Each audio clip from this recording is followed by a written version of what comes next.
अस्सलामुअलैकुम नाज़रीन, मैं हूं सलवा स्नैन और आप देख रहे हैं सूर्या न्यूज़ HD।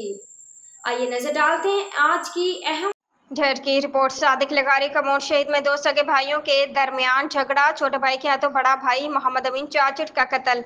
तफसीलात के मुताबिक बाड़ू थाने की हदूद में वाक़या कमोड शहीद के करीब गांव डोंगर चाचड़ में जमीन में पहले पानी देने के मामूली तनाज़ा पर दो सगे भाइयों के दरमियान झगड़े के दौरान छोटे भाई परवेज चाचड़ ने अपने बड़े भाई मोहम्मद अमीन चाचड़ पर पिस्टल से फायरिंग करके उसे मौका पर कत्ल कर दिया। वाक़े के बाद मुलजिम परवेज चाचड़ जय बकवास से फरार है। इत्तला मिलने पर कमोड शहीद चौकी पुलिस मौका पर पहुंची और कत्ल होने वाले नौजवान मोहम्मद अमीन चाचड़ की लाश को तालुका अस्पताल ओबाड़ू मुंतकिल किया, जहां पोस्टमार्टम के बाद लाश वर्षा के हवाले की जाएगी। इधर कत्ल होने वाले मोहम्मद अमीन की मासूम बेटे अब्दुल अजीज ने मीडिया के सामने दुहाई देते हुए कहा कि मेरे दादा रजा मोहम्मद की जमीन पर मेरे चचाओं परवेज चाचड़ और शौकत चाचड़ ने मेरे वालिद मोहम्मद अमीन पर पिस्टल से फायरिंग करके उसे मौका पर ही कत्ल कर दिया और फरार हो गए। मेरे वालिद मोहम्मद अमीन का अपने भाइयों के साथ जमीन का तनाजा चल रहा था, जिसके नतीजे में जमीन पर पहले पानी देने के मामले पर छोटे भाई परवेज चाचड़ और शौकत चाचड़ ने पिस्टल से फायरिंग करके अपने बड़े भाई मोहम्मद अमीन चाचड़ को कत्ल कर दिया।